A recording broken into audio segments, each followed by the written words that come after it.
Yo, what's up guys, welcome back to another video. This is a reaction to Watch Mojo. I apologise once again, whenever I react to this channel I know it's not everyone's favourite thing.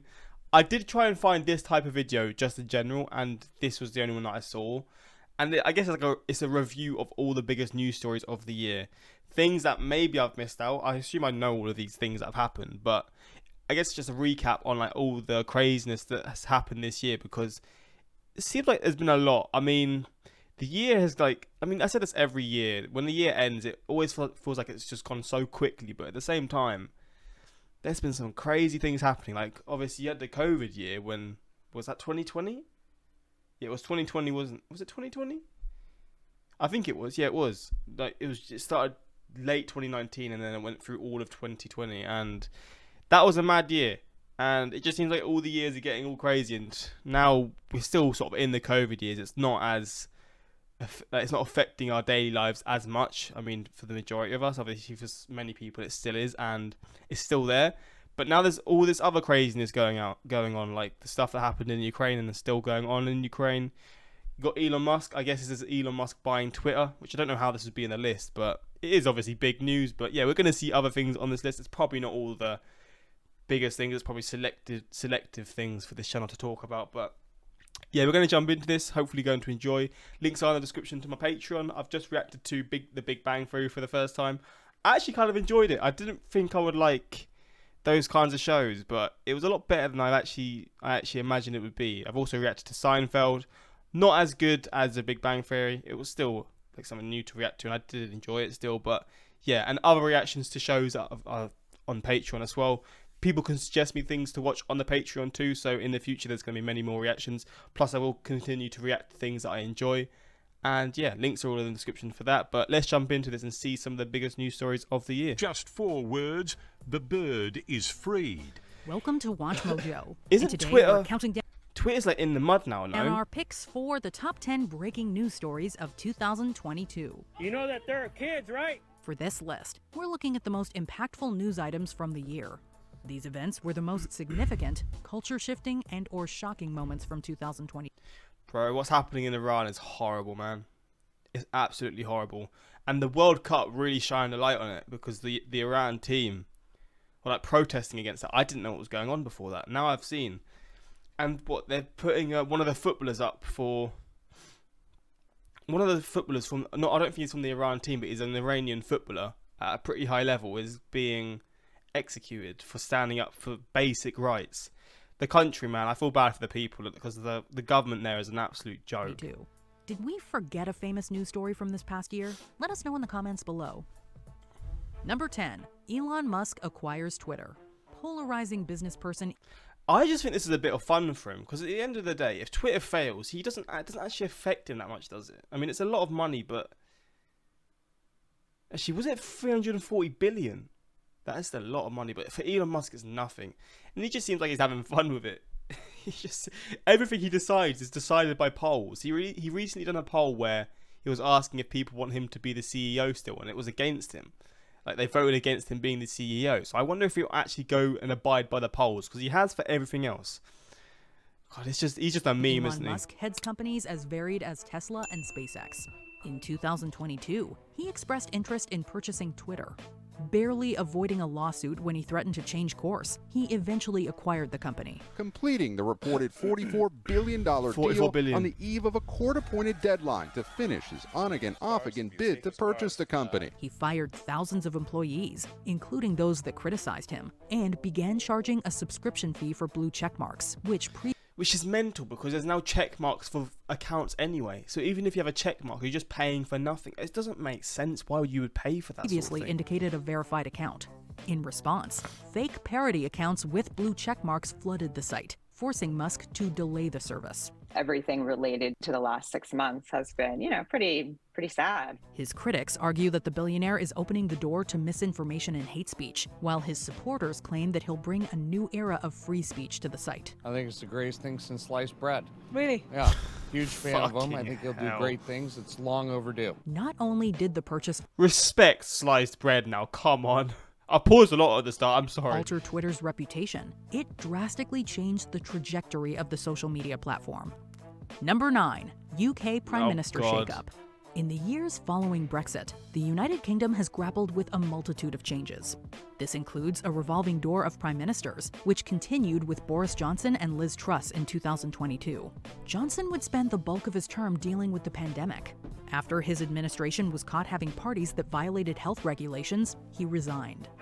Joke, man. I mean, everyone knows this by now, but do you know how nuts it is that these are the people deciding what people have to do, keep making us stay in lockdowns, not allowing people to see their dying family members in hospitals and all this sort of stuff, and like all this sort of like social distancing, whilst they're literally having parties together. Do you know how crazy that is? That's just how people who have this sort of control, but also this like hierarchy, that's how it is. No matter what, these are like, they're just the worst people. Even if it's the parties that you like, they're not doing much better. They're just people that make these rules and then fucking don't follow them. Follow these rules. You're having parties whilst there's lockdowns and people aren't allowed to see their dying family members, man. You're a joke, man. And I will be leaving, Mr. Speaker. I will be leaving soon with my head held high. This led Truss to take over, but she didn't last long. Not this one, oh no. Either. Less than 2 months later, she stepped down after a proposed budget led to financial instability in UK markets. I recognise, though, given the situation, I cannot deliver the mandate on which I was elected by the Conservative Party. I have therefore spoken to His Majesty the King to notify him that I am resigning as leader of the Conservative Party. Rishi Sunak took over from there, filling the vacancy at 10 Downing Street as the third Prime Minister of 2022. Number 8.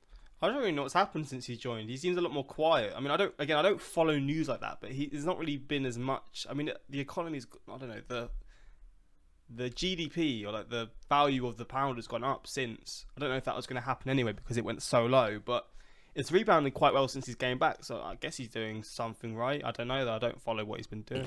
The January 6th hearing. This was in this year. I was already worked up, and so were most of the people there. So as you started marching, did you think there was still a chance the election would be overturned? Yeah, at that time I did. After Donald Trump made false claims of widespread voter fraud, supporters attacked the Capitol building to... This was this year? I thought this was in like 2020. Wait, what? What the fuck? I thought this was literally like a year and a half, 2 years ago. That is absolutely blown my mind. I mean, it is a year ago, but it's this year. That's blown my mind. Overturn the federal election results on January 6th, 2021. We're going to walk down to the Capitol and we're going to cheer on our brave senators and congressmen and women. And we're probably not going to be cheering so much for some of them. His claims have since been thoroughly debunked. Through 2022, a House committee held live televised public hearings to investigate. The hearings included sworn testimony that Trump knew he didn't win the election, as well as eyewitness accounts from police officers about the violence that day. I can just remember my breath catching in my throat because what I saw was just a war scene.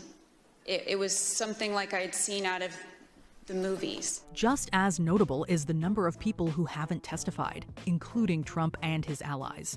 Ongoing attempts to serve subpoenas have slowed the hearings.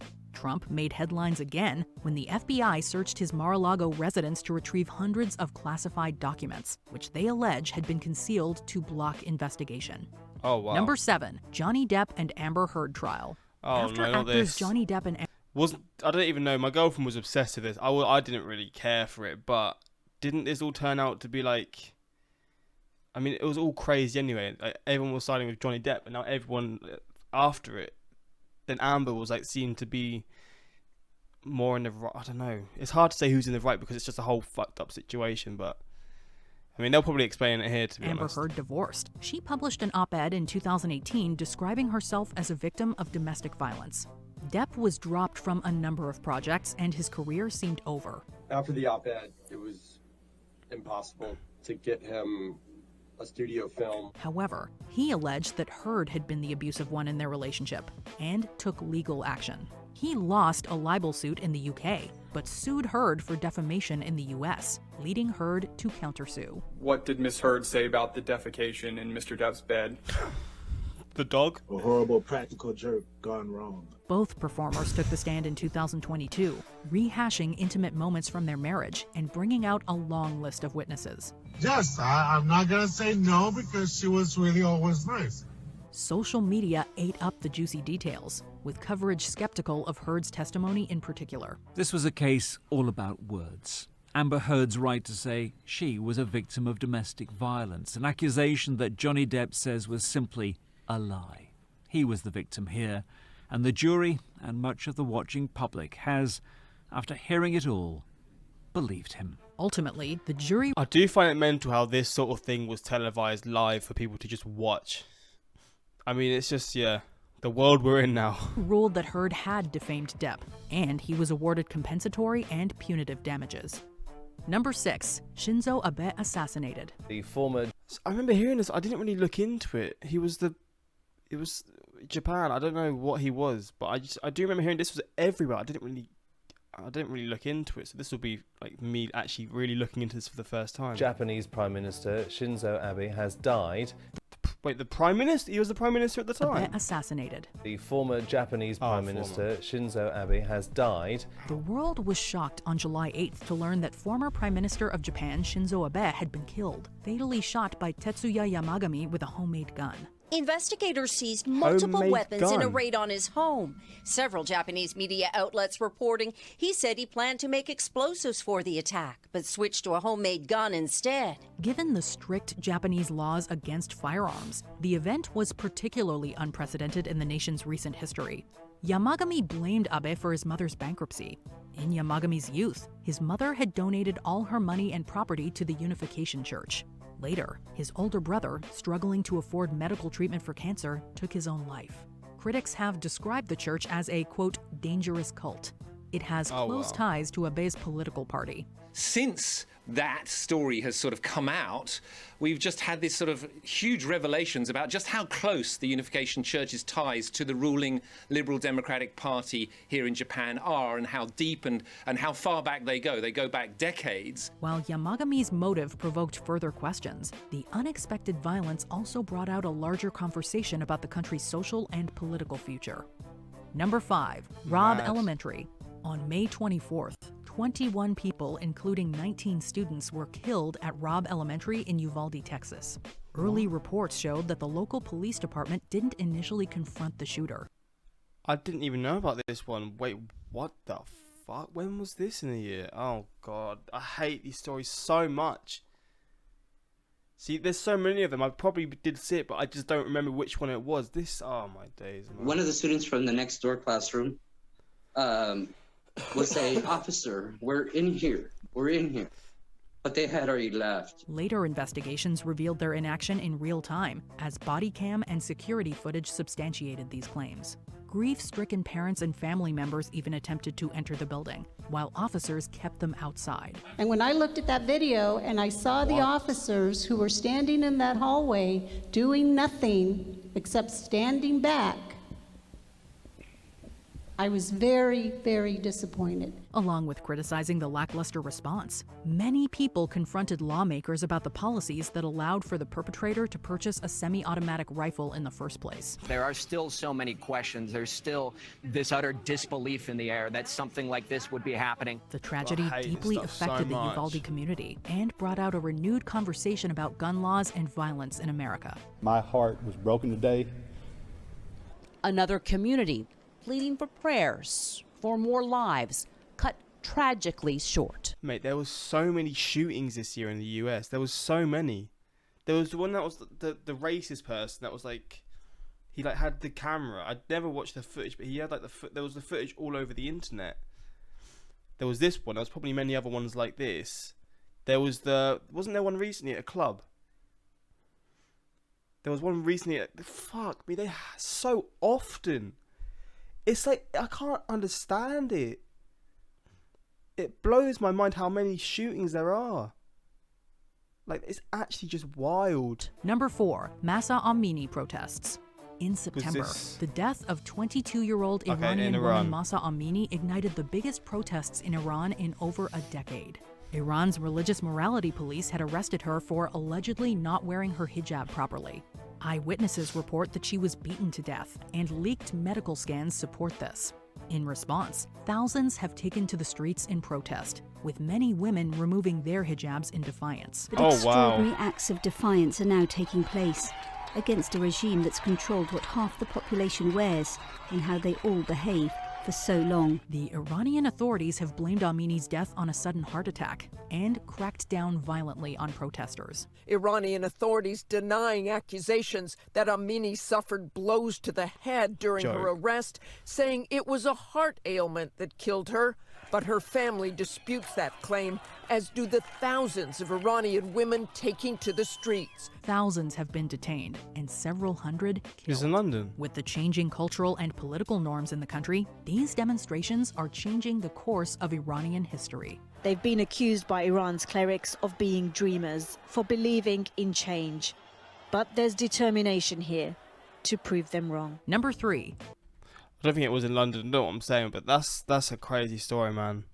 I don't know what's happening now, but I really hope they can make a change, because these people are literally risking their lives, because the government there are a whole different species, man. Like, they don't give a damn about the people's lives, bro. They just want full control.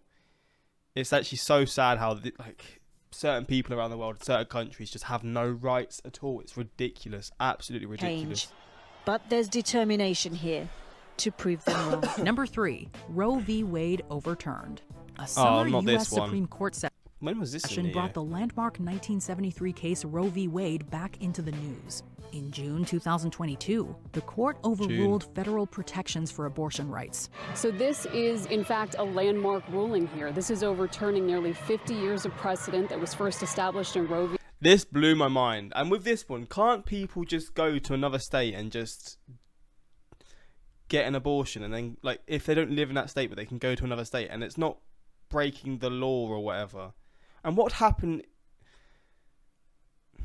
happen if someone went to another state, like, to get an abortion, and then went back to their state, and they sort of found out? What would happen to the person? Is someone going to get in trouble in the state that they went to? I'm sure they won't, because it's legal there. And will they get into any trouble? Sure, I don't understand it. There's so many stipulations to it, because so many states will still allow it, and so many states have banned it. Like, it's so confusing to me. But v. Wade, and then affirmed in Casey, the Casey decision in 1992. Those in the anti-abortion movement celebrated, while those for abortion decried the decision as rolling back reproductive rights in the country. It is a decision which defines the deep divides in American life. The development was largely seen as a result of the conservative majority on the Supreme Court. There's never been a case like this where settled law that has been affirmed and reaffirmed, granted an important constitutional protection, indeed what has long been understood as a fundamental constitutional protection, and then is removed by the court. Without a judicial safeguard or official codification of Roe into law, the availability and legality of abortion in many U.S. states has been jeopardized. Eternally divided on the issue, American citizens could be grappling with the lingering effects of this decision for a long time to come. It feels like a betrayal. It feels like my country doesn't love me and appreciate my body as a woman. Number 2, the death of Queen Elizabeth II. The BBC so much happened is this year. interrupting its normal programmes.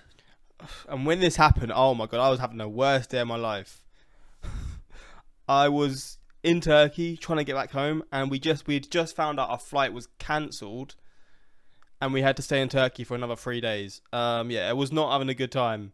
This was the least of my worries at this point, and I didn't really look into this. I mean, I'm not someone who cares about the royal family. Obviously, when someone passes away, it's sad, but this didn't affect me one bit. But when I did come home, it was all over London, because we had to go through London, and all over like the underground and stuff. It was just literally just posters and images of her. To bring you an important announcement. I do find it wild how this is such big news. I mean, I can understand why it's big news, but why it's like it has such control over British culture. I just don't get it. This is BBC News from London. Buckingham Palace has announced the death of Her Majesty Queen Elizabeth II. After a record-breaking reign of 70 years, Queen Elizabeth II died in September of 2022. She took over the throne from her father, George VI, in 1952 during a period of rebuilding for the United Kingdom. The British royal was arguably the last consequential monarch, harkening back to a time where nobility was more than tabloid fodder. As Queen, Elizabeth worked with more than a dozen prime ministers, beginning with Winston Churchill, and she also met with 13 American presidents. She gave me a look that only a mother could give a child. Her death marked the end of an extended era in modern history, including number the one gonna softening be? of the British Empire. Her passing provoked many different reactions, including tearful tributes, indifference, and criticism. Historically speaking, Elizabeth II's death was the most notable passing of the year. Her death comes after the passing of her husband, Prince Philip, last year. And her passing sets the stage for Prince Charles to become king. Before we continue, be sure to subscribe to our channel and ring the bell to get notified about our latest videos. You have the option to be notified for occasional videos or all of them. If you're on your phone, make sure you go into your settings and switch on notifications. Number 1. Russia invades Ukraine. Of course. Now I think about it, of course this is number 1. As Ukraine has pulled away from Russian influence, Russia's President Vladimir Putin has reacted with furious violence. In 2014, protests in Ukraine forced the removal of pro-Russian President Viktor Yanukovych, widely viewed as corrupt. In retaliation, Russia annexed Ukraine's Crimean Peninsula. After demanding that NATO ban Ukraine from ever joining, Russia launched a full-scale invasion in February 2022. Within minutes, explosions were reported in numerous places, including the southern port cities of Odessa and Mariupol, as well as Kramatorsk and Kharkiv in the east, Dnipro in central Ukraine, and the capital, Kiev. At home, Russians were told this was a, quote, special military operation to, quote, denazify Ukraine. The invasion has not gone as planned. Ukrainian President Zelensky has proven a resilient and unifying leader, and Western arms have helped his forces turn the tide in key territories. Do not panic. We are strong. We are ready for everything, and we will defeat everyone, because we are Ukraine. Glory to Ukraine. Nonetheless, Putin's aggression has shaken the world economy, leading to massive food shortages and left tens of thousands dead. The war in Ukraine threatens to turn crisis into catastrophe for hundreds of millions globally who depend on its grain. Last year, its grain exports fed 400 million people worldwide. Did you enjoy this video? Hell? Check out these other clips. God damn, and this is probably just leaving out so many things.